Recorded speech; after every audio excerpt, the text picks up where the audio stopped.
Gene Pitney played piano, guitar, and drums in high school in Connecticut, where he still lives today with his wife Lynn and 3 sons.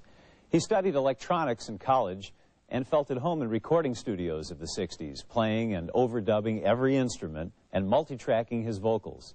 He had a talent for writing. He's a Rebel and Hello, Mary Lou are his most famous compositions. But his real gift was his unique voice. Looking at some clips of you, especially from way back in the early 60s, the skinny kid coming out, belting out these songs, and it looked like you were going to collapse any minute, break down, start weeping uncontrollably. Well, that's legitimate. I mean, I get that deep into a song. I must be seeing things, oh no, it can't be true. I must be hearing things when I hear her say to him, I really did, where I'm spent. I still am now.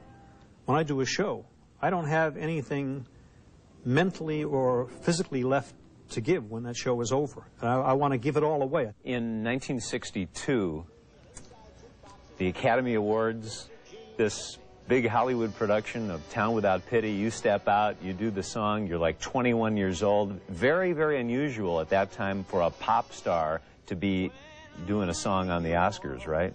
Young and so in love as we, and bewildered by the world we see. I'll never forget the director coming up to me, and he said to me, now, Mr. Pitney, what we want you to do is we want you to sing the first half of your song up here. Then we want you to walk down these 6 steps to go over to where Mr. Hope is now. And I thought, this is it. You're going to tumble down there first time out here, and you're going to be gone. It looked like I knew what I was doing, you know. I had no idea. I was completely a wreck. When we hear you singing Town Without Pity, and the record is played everywhere in the world still to this day, it sounds very much like you're hurting. We feel the emotion. Where does that come from? I am hurting when you hear it. We went into the studio in Los Angeles to record this at about 8 o'clock at night. So at about 4 o'clock in the morning, what started out to be When You're Young and So in Love as We became When You're Young and So, and they all jumped up. And they said, that's it. That's what we're looking for. No, it isn't very pretty, what a town without pity can you.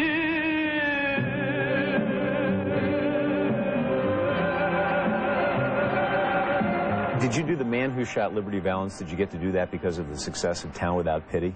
Absolutely. Town Without Pity, because it made the film a success. We were inundated with scores from films that were being sent in. And when that one came in, it was impossible. I mean, you couldn't turn it down. It was Backrack and David that wrote it. John Ford directed.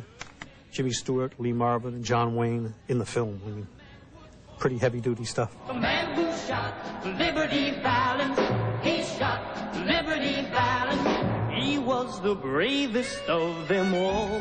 How did it feel in November 1962 when the #2 record on the charts, the #2 record is Only Love, and #1 is He's a Rebel. So the song you wrote keeps you out of the #1 slot. I mean, people thought that the #1 was important to me, to have my own song going at #1. I couldn't care less.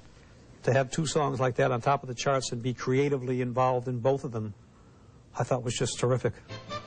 How do you get to be voted the top singer in Italy in 1964? No offense, but how does that happen? The wonder of singing in Italian is that every word ends in a vowel. And for a singer to have every word end in a vowel, it's terrific. And the type of songs that they loved, what I call bravo songs. And the first time I was there, and I was singing, E se domani io non potessi rivedere te, mettiamo il caso. And the audience went, bravo, Pitney! And I thought, wow. And I really, really, really loved it. Is it true that there are somewhere in some vault, there's some material that's never been released that has you and the Rolling Stones together singing? Apparently, yeah. I think it was the Not Fade Away session. And they came in with 1 song. They didn't have anything for a B-side. So what they did was just said, let's do some blues chords, 12-bar blues. and I played piano, and Phil Spector, they have him down. It was funny, I was reading the credits on that LP. They have him down as playing maracas. And what he was playing was an empty cognac bottle with an American $50. That was his percussion instrument. The song Backstage is very depressing. Do you really feel that way sometimes when you're out on the road performing? Backstage, I'm lonely. Backstage, I cry. You've gone away, and each time I seem to die a little out on that stage. It's wonderful when you're performing and when you're giving it away, but then when that stops, everybody else goes home.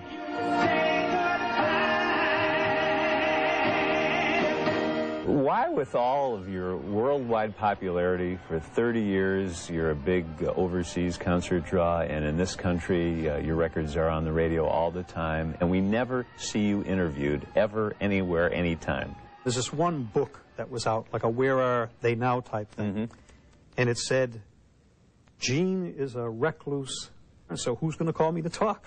You know, there is something about the mystique of you not popping up everywhere. Well, then maybe I should just stay where I am. You can go away again now that you've talked to us. Okay.